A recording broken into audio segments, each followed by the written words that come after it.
nekk ci mbirub Badara Gadiaga nañu daal di tàmbale tey nañ ko placé tey nañ ko jébal le doyen des juges ñu daal di koy placé sous mandat de dépôt waaye lu nu jaaxal ci mbir mi mooy dafa am yenn chef d'accusation yu nu tegaat ci ndoddam ndax boo xool ca ndorteel ba daanaka diffusion de fausses nouvelles wala discours contraire aux bonnes mœurs nañ ko doon toppee tey nu ñëw dolliwaat ci li nga xam ne nag moom moo di tey lu ñu koy toppee bokk na ci discours contraire aux bonnes mœurs diffusion de fausses nouvelles offense à une personne exerçant tout ou partie des prérogatives du président de la République réception la sollicitation ou l'acceptation de dons présents ou substituts en vue de mener une propagande susceptible de compromettre la sécurité publique donc loolu nekkat yeneen chef d'accusation yu ñu teg ci ndoddam finalement il est placé sous mandat de dépôt. waaw effectivement loolu mooy li am mooy benn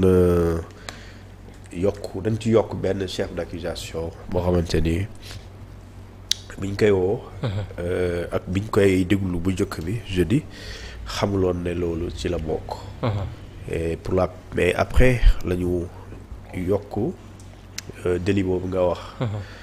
nga xamante ni moom mooy alinéa 3. alinéa 3 de l'article 80. foofu la nekk ci ganam naa da ko liiral ba sénégalais yi gën a xam.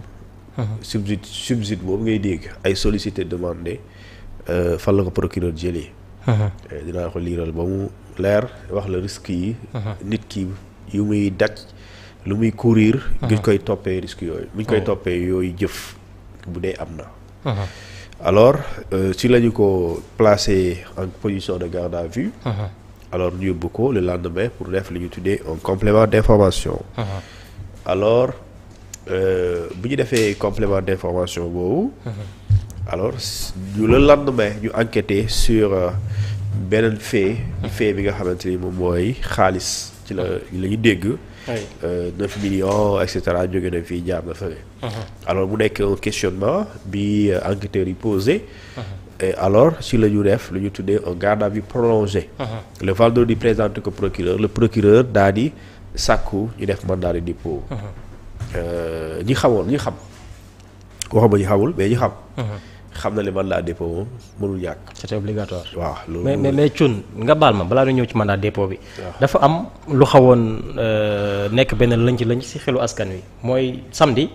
bu mu juumulee ay avocat am doon demoon pour gis ko mooy bi ñu ko placé bi ñu koy delluwaatee fa nga xam nag moo ca central mais bu ñu ñëwee. dañu bañ ni mënuñu ko gis sur parquet bi est-ce que foofu ay avocat mën nañu gis kii di Badara Gadiaga moo taxoon ñu doon dénoncer li nu mel. non avocat vraiment kenn waru ko tere muy gis client am. parce que avocat liggéeyam lay def alors moom liggéeyam bu muy def mooy dañ ko ne day défendre ay nit bu ñu nekkee ci jafe-jafe.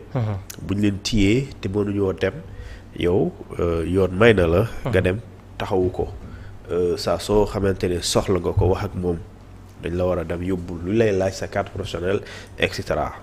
à des heures normales. léegi nag li tax ñu tere ko ñu gis ko. loolu man xaw ma ko. mais restriction mun na am waaye du avocat bi ngay def restriction da nga koy restreindre ci ñi nga xamante ni ñëwuñu pour def liggéey. parce que l'avocat il fait son travail. donc mooy tey man muy jóg dem seeti ko su leen neexee ñu leen cuun déedéet il est lépp dañu jox instruction. bu mu gisee kenn kooku loolu am na. parce que garde à vue aussi. ay mesures restrictives la. mooy du ki nga bëgg a jot rek ngay jot wala ki nga bëgg a waxal ngay waxal. man le procureur mën na santaane téye leen ko waaye bu ko kenn ñëw seet si bu weesoo. diw maanaam jabaram wala papaam bu dee am na papa wala papa yaayam bu dee am na ay doom. wala léegi su boobaa l'avocat moom kooku moom vraiment il est dans l'exercice de ses fonctions d'avocat. donc je pense que. gëm naa ne waruñ ko tere ñu gis client am. mais côté boobu retour parquet li mu nekkul ci li nga xam ne nag moo di code procédure pénale si je me trompe pas est-ce que loolu aussi nekkul benn gàllankoor bi tax mënuñu woon gis kii di Badara Gadiaga wala. non xam nga retour de parquet c'est-à-dire gars yi ñu bëri sax retour de parquet dafa am ñaari mbir moo am dafa am. caractère parce que ñu ngi naan kenn prévoir wala. waaw non amul existé wul d'ailleurs binduñ ko fenn ci kayit. binduñ ko ci code pénal yi ci code de procédure pénale te doo xool benn texte bu Sénégal nga gis ko amul mais code que lu ñu tuddee retour de parquet. Solution la dafa am ñaari boor la c'est négatif que comme c'est positif. parce que retour de parquet mooy yow demaguloo kaso. mooy kon boo demagulee kaso mën nga mucc dem kaso. mais da ngay toog xaar léegi diggante boobu procureur moom lu muy xaar ci yow. ba ñu décider da ngay dem wala doo dem maanaam da ngay dugg ci kaso wala dañ lay libérer. jamono jooju éléments yi ñu soxla pour décider amaguñ ko.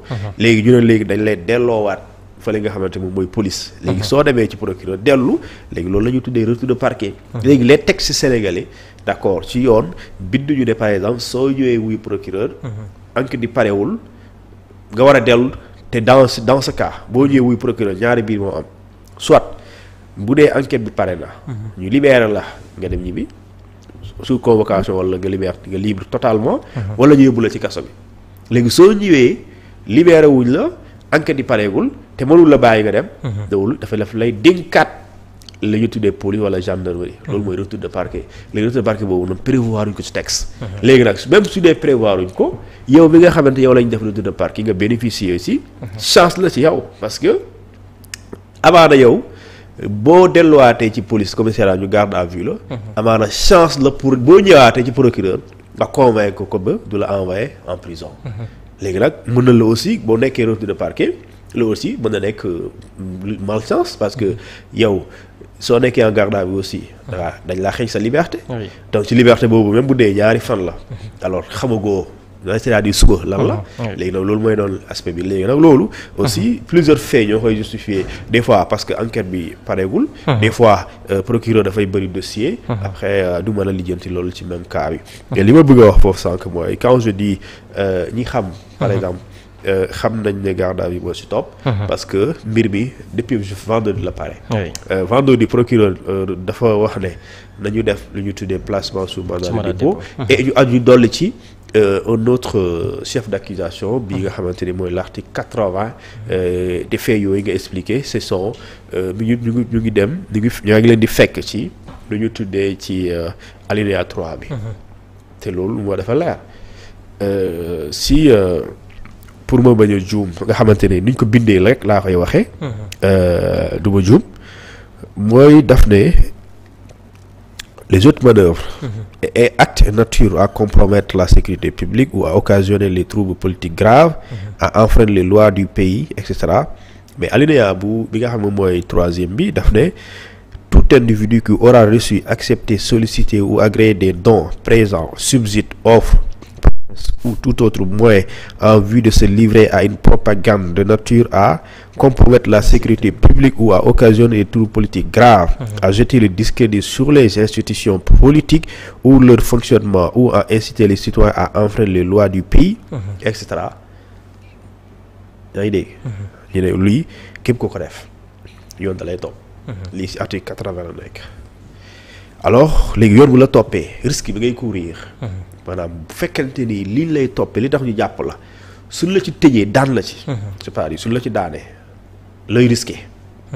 loolu mooy yaa ngi risqué au moins 1 an. et 5 ans au plus. benn at jàpp juróomi at. waaw 1 an au moins 5 ans au plus loolu la ciy bind.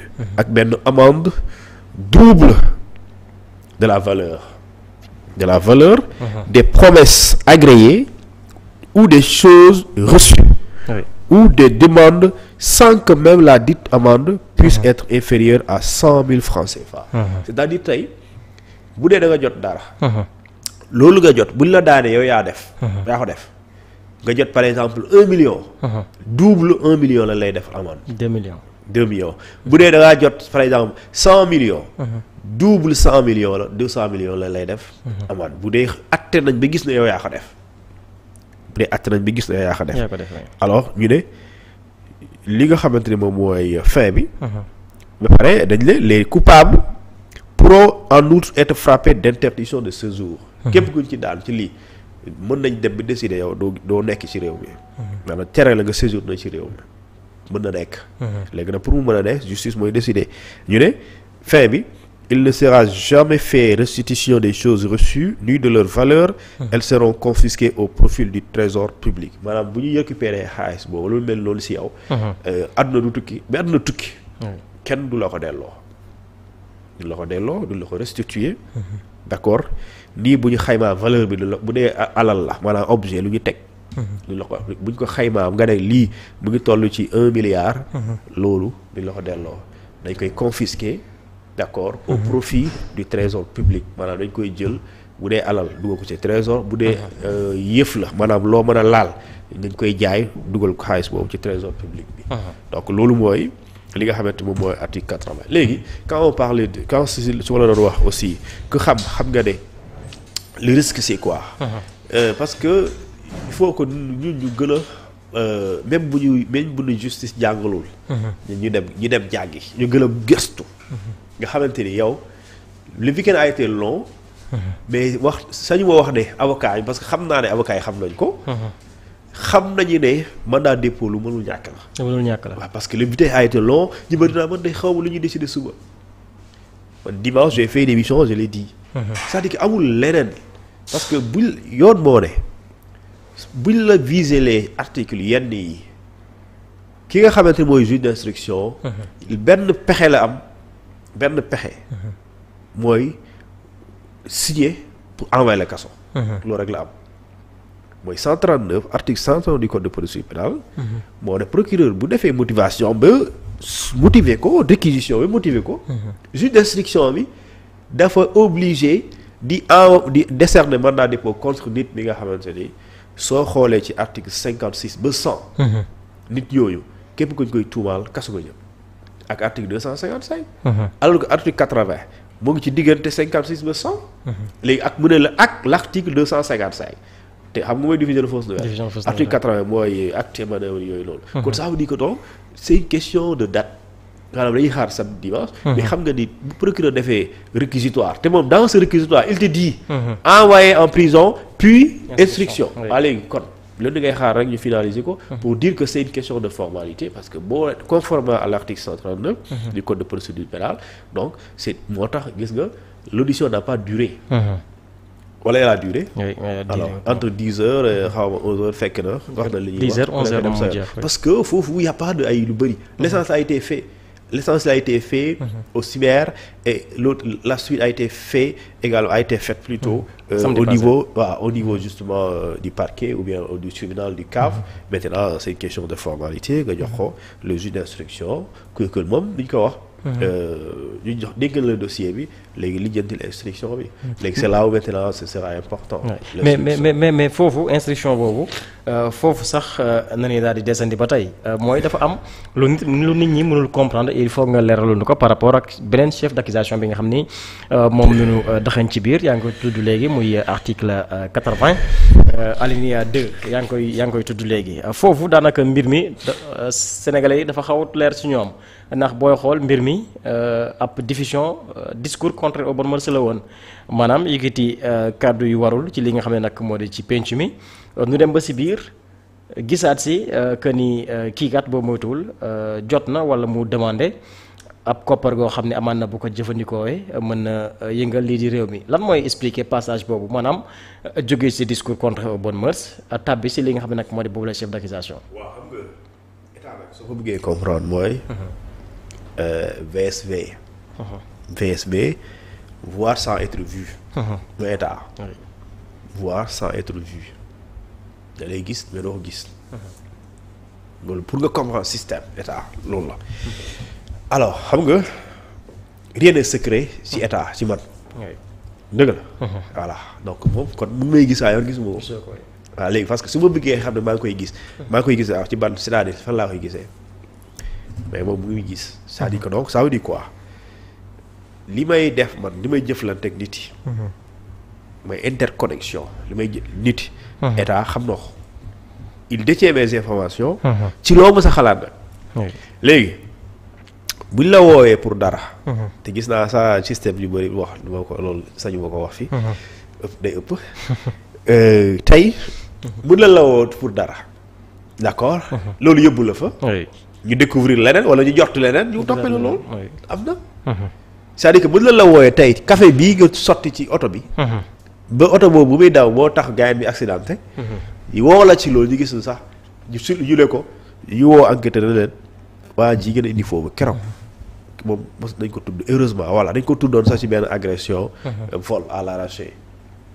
maintenant loolu ci day fay maintenant mën nañ la woo pour dara. ñu dem découvrir leneen lu bokkul ak loolu. loo xamante ne ñuy soit lu ñuy joxte lu am la. lu ñuy joxte la peut-être jàpp ne lu am la wala lu ñu am confirmation lu am la. léegi nag su dee da am confirmation da lay teg ci table preuve yaa ngi nii waxal. ñoo la ñuy découvrir leneen ñu ne la yow lii la ñuy découvrir ñun lii la ñuy jàpp léegi yow wax ñu lan la. du loolu ko weddi léegi nag certes suñ la woowee bu la neexee doo tontu kenn. tu as le droit de ne pas répondre. tu as le droit de garder le silence. mais l'enquêteur tire des conclusions mooy que ne laaj daa ko tontu ma. du la forcer mais bu la laajee bu la nga ne ko je réponds pas à votre question. moom da lay bind il refuse de répondre. point et soo demee ci kii conclure di ko procureur. moom bu jàppee aussi tontu woo ko bu jàppee ne dañ la war a àtte da lay poursuivre. léegi nag diggante ñu lay àtte. da lay yóbbu instruction pour le juge d'instruction moom bu saytu xool. effectivement est-ce que lu ñuy suspecté ci xaalis bii. est-ce que concrètement lu ñu suñu xel lu mu ñuy jox est-ce que loolu la. parce que xel lu ñuy jox mooy ñun jàpp nañ ne waa ji dafa am ku koy jox xaalis parce que wax ji yëpp ci olof. mu simple dafa am ku koy jox xaalis soit moo ko sollicité. wala moom dañ ko moo ko recevoir. moo tax ñu la demander sollicité ou reçu. wala substitut des promesses wala don. présent cadeau jox la ko pour ngay wax la ngay def. léegi nag ñu ne léegi loolu la ñuy jox léegi pour ñu am firndeel la loolu la laata ñu ko yóbbu di ko atte parce que loolu balaa ngay atte nit il faut nga am. loo ci xaw a leer tuuti. wala nga joxtu ko à 100% wala 90%. léegi ñu ne léegi def ñu la ñu tuddee instruction léegi phase instruction. boobu mu am solo. parce que quand lui il a reçu de l'argent su dee da li ñu ko accusé la ñuy joxte ne moo am. ku recevoir am na ko joxe. am na mu joxe waaw léegi nag di nga déterminer li ñu tuddee le schéma. parce que le schéma au moins bu dee loolu am na. y a au moins 2 acteurs au moins. mooy kiy joxe waate ak ki jot. ak ki jot waaw léegi bu dee loolu am na il faut nga génnee ki joxe. léegi ki jot lu mu siy def aussi. léegi li mu siy jox léegi ki jot su dee ki jot dëggantaan luñ koy tuumaal lu am na. ki jot moom. ak ñan la ci séddoo bu dee am na. comme schéma bi ñu doon am ci rapport scientifique bi. xam nga gisoon na fi ay patin gars yooyu. ay xam nga ñu ne la personne politique xaw ma lan politiquement exposé personne. politiquement exposé. moo am ay schéma ay et cetera ay prénom genre yooyu la bu dee am na kon est-ce que su dee jot na. kan ak kan la ci sédd. moo tax si jamais lii dëgg la. mën tijji yeneen brèche yoo xamante ne da nga ciy gis yeneen mbir léegi nag moi je sais pas pour l'instant puisque dañoo nekk en phase d'instruction. le juge d'instruction dina dem wëri information yu wane yi xaw a yu dëggal ne. waa ji day jot. waaye noonu lay utee xibaar yu wane ne aussi waa ji dañ koo joxtal mais xaalis ba moytul ngénte la doon dem. mais tamit loolu est-ce que xawul niroo tuuti ak li premier ministre Ousmane Sonko junjoon keroog muy def sorti maanaam dafa am ñu làqu ci ginnaaw chroniqueurs yi di leen jox xaalis pour rek nu nërmeel lii di réew mi keroog mi ngi koy junj ci déclaration. waaw léegi. xam nga loolu waxu Ousmane Sonko la. Ousmane Sonko c'est une autorité de l'État. et c'est un politique. léegi justice moom moo jàpp ne. que. effectivement. waa ji xam nga wax juste waxul ay nit ñoo dañuy jël xaalis. juste bu jàppee loolu day ñëw jàpp nit yooyu. léegi Ousmane Sonko c'est un homme politique. alors mën na junj. mën na annoncer dara. yaa ngi dégg parce que peut-être moom mu ngi ci position boo xamante ne station boo xam moo ko permettre tey. mu am ay renseignements yoo xamante ne cuun amu ko. mais bu ko waxee cuun mën ci gestu. léegi nag justice bu la wooloo. bu jàppale bu joxtu ko. ba am possibilité lu mën a téye. exploiter ko bu téye ko plutôt da koy exploiter pour xam. effectivement lan mooy li ci am. léegi nag su boobaa l'essentiel ici c'est man chef d'accusation yee yëpp waxuma amul solo. waxuma amul solo. mais niveau de fausse nouvelle. si la nouvelle n'existe pas. du la topp. supposons parce que foofu. lenn rek boo lay sauver ci diffusion de fausse nouvelle. wax joo ñuy wax du dëgg. maanaam mu bañ a nekk. maanaam wax sa bañ a am naan dëgg la léegi xam nga su dee wax amul dëgg ay dëgg la ak fen amu fa. et cetera loolu bu amulee yow vraiment lijjanti kenn du la topp ci dara. léegi beneen bi mooy discours contre urban mœurs loolu appréciation la. parce que kii jugé atte juge bi. mën la déglu yow dañ laa indi fii ban kàddu moo tax nga indi la fi. ñu liir ko ci kayit bi. mën na gis ne kàddu gi chaque jour ñu koy wax ci mbedd bi. kon xanaa kon ñëpp la ñuy war a tëj. léegi mën na apprécier que ne d' accord kàddu ji c' est pas des contre urban mœurs. parce que attekat bi lay wax. mais tey bu fekkente ni mënoo indi lu ñu tuddee justifier. l' origine de ces fonds là. te ki la topplu viser mbir yu leer bind ko noir sur blanc. tey mënoo démonter loolu. loolu mën na la dugal. léegi nag moo tax il reviendra à Badara d' accord. xaalis boobu ñu wax jóge na fii jaar na fii jóge fii période bi période bële. alors ñoom ñi ko woo jàpp ko ñoom wax na dañuy wax ne. xaalis bii fii la jóge wala fii la jëm wala lii mooy origine bi wala lii mooy destination lii mooy finalité bi léegi à toi démontrer que li ngeen joxte lii yëpp xaalis bi d' accord da ngeen jàpp ne dafa am nit ku ma ko jox pour may def propagande. pour ma saboter. liggéeyu nguur gi wala institution yi. wala sànni si ñoom lu ñu tuddee li leen di ñagasal. d' accord en réalité loolu dëgg. ba pare lu du dëgg nga ne 1 million bi boo ko jotee par exemple 2 millions bi boo ko jotee dama ko jot sama facture bii la. wala sama am ku ma doon liggéeyal dara mu fay ma lii léegi nag loolu ay preuve la. léegi soo amee preuve yooyu nag vraiment kenn mënul la tëj pour loolu nag parce que cuur nag yoon terewu ko. ba liggéeyal aji ji si. loo xamante ni. defara ba lii ma defaral ko. ba pare mu yónnee ma 1 million ma jot ko sama xaalis vraiment après ñuy gis sama téléphone laal ko. ma justifié que ne soo gisee ma jot 1 million bi damaa liggéeyal aji yi si alors loolu nag la ma jéppi. ma tëj pour loolu. vraiment mais Thioune est-ce que jàppoo ni violation ci li nga xam nag moo di secret de l'instruction daf si am parce que samedi je pense Libération dafa xëy. di ñu xamal ni ginnaaw ba nu saytoo ay compte am gis nañu benn transfert ci compte Orange Money am diggante mai jàpp li nga xam nag moo di juin su ma jumulee koppar gu toll ci 9 millions te amaan na loolu ci yu daan dégg dafa bokk ci li nga xam nag moo di secret de l'instruction est-ce que amul benn violation par rapport ci boobu la procédure. bon c'est le secret de l'enquête. de l'enquête. waaw instruction jotagul instruction tey la. commencé l'enquête la waaw léegi li am solo mooy. lépp lu ñuy waxtaanee foofu warul génn ci biti. yaa ngi dégg. alors te su ma jubalee c'est l'article 111 su ma jubalee. dafa wax ci secret de l'instruction. secret de l'enquête ak lépp loo xamante ni moom mooy les personnes qui concourent. d'accord à l'instruction ou bien à une enquête. ñu ne ñii ñëpp ils sont tenus au secret de l'instruction. mooy ils sont tenus ils sont tenus au secret. de l'enquête au secret de l'instruction. c'est-à-dire que le magistrat. il concourt à une instruction et à une enquête. l'officier de police judiciaire moom mu ngi ci la bokk. le procureur ci la bokk. ki ñuy topp ci la bokk. les avocats. ci la ñu bokk. ñu ne yéen ñii su ñu nekkee ci enquête instruction. exceptionnellement bu dee amoo leen pour di ci wax maanaam loolu ñuy waxtaanee maanaam ci PV yi amoo leen pour génnee ko moo tax des fois presse sénégalaise je vois pour la plupart. su ñu gisee effectivement ñuy wax. lan la di wax ci audience bi. ci enquête bi man damay poser la question yow vraiment fa lañ jëlee information yooyu. parce que. des fois ñu ne le secret de l'enquête. secret de l'enquête. waaye li ñu ne le secret kenn du ko publier. yow nga taxaw ci Telegram tey ma wax leen le secret de l'enquête. yow nga wax di lan mooy secret bi. alors que yow yoon moo la yow amuloo c'est-à-dire foo ko jëlee.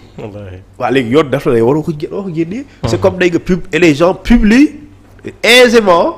le contenu d'une audition. alors que loolu c'est interdit. parce que les procès-verbaux. d'accord c'est tenu secret nit ki ñuy auditionné amul droit pour photo ko. waaw léegi fan lay génne. waaw keroog gis nañu photo bu weex. léegi est-ce que nekkul ay andi jàmm. man kay xaw fu mu ko jëlee. waaye warul génn. lu mooy dëgg. warul génn.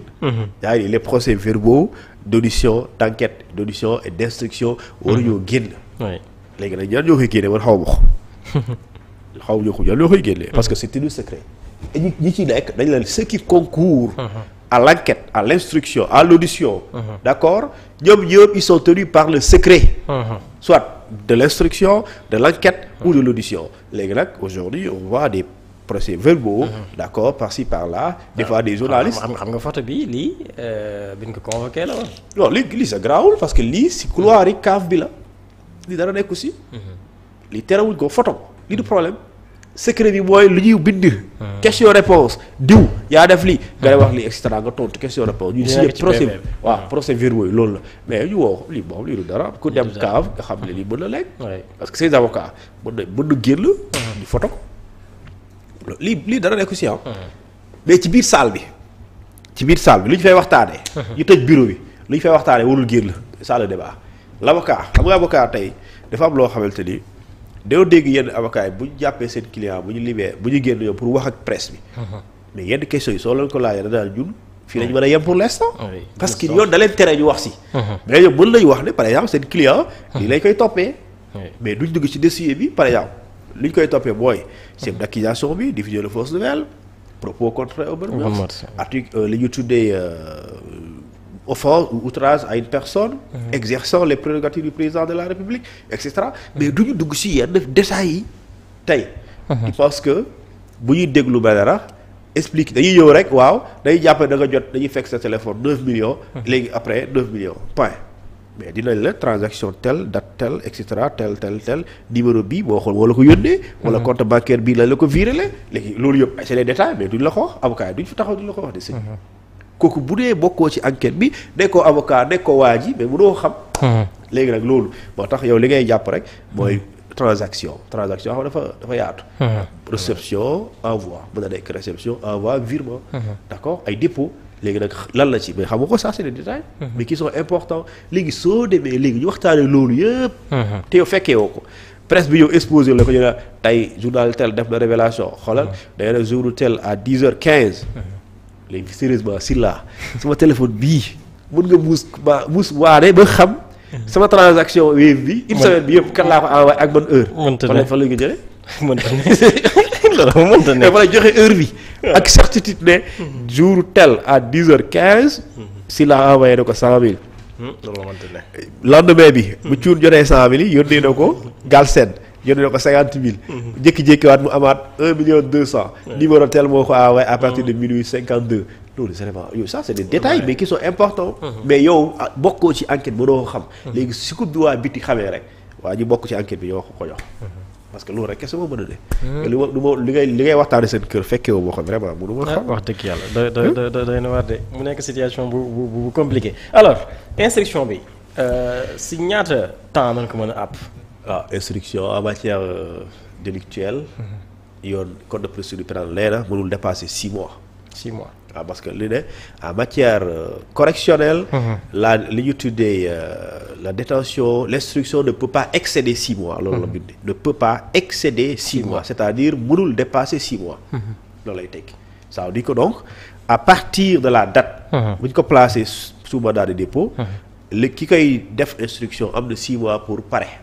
bu paree da nga ko war a bu paree wala nga paree ñàkk pare boo si am. bu dee amoo leneen loo découvrir te li nga jàpp te li nga découvrir dafa war a nekk crime. mais ci biir yooyu nga tax nga def ko mandat de dépôt. détention boobu mënul dépasser 6 mois.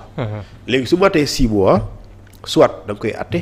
wala nga bàyyi ko sinon boo ko téyee détention bi elle est arbitraire. elle est illégale. waaw léegi nag. Maintenant, en matière délictuelle aussi, l'instruction n'est pas obligatoire, mais elle est facultative. maanaam mën na nekk. léegi nag pour mu mën a nekk pour mu day am wala du am loolu kii toppaate moo koy apprécier. su jàppee ne war na am mu def ko. Thion ku ñuy toppee article 80 ak article 254 ak yu ni mel kooku est-ce que am liberté provisoire am dina lu yomb. Liberté provisoire bi code de procédure pénale moo ne à toute étape de la procédure. que ñu inculpé mu nekk en détention provisoire. mën na demander ñu may ko. donc léegi nag loolu appréciation xam nga da nga demander. sàkku léegi booy sàkku ki lay jox dafay apprécier les possibilités selon les éléments yu mu am. mën nañ la ko bañal selon la gravité des faits.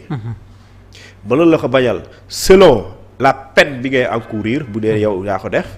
mën la ko bañal aussi bu ñu jàppee ne suñ la bàyyee. infraction bii ñu tax ñu topp la da ngay continuer defaat ko ci biti. maanaam la continuation de la commission de l'infraction. mën na la ko bañal aussi bu fekkente ni d'accord jàpp nañ ne enquête bu ñu war a def te xamuñu pour l'instant lan la. boo génnee mën nga jaxase carte gi ba lu ñu bëgg a am luñ ko am mën na la bañal liberté provisoire. d'accord comme mën na la aussi bu dee am na ci potentiellement ay témoins.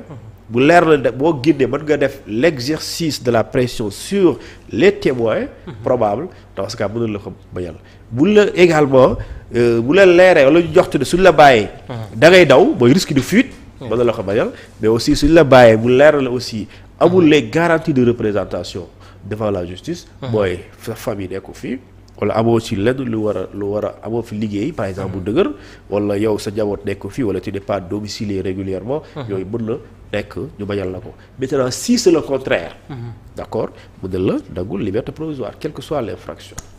Très bien alors Thioune ni àddu ci leneen muy texte bi Maître Ciré Clédor Ly daal di bind tuddee ko devoir de convergence fan yi ñu ci bëri ñu ngi waxtaane wala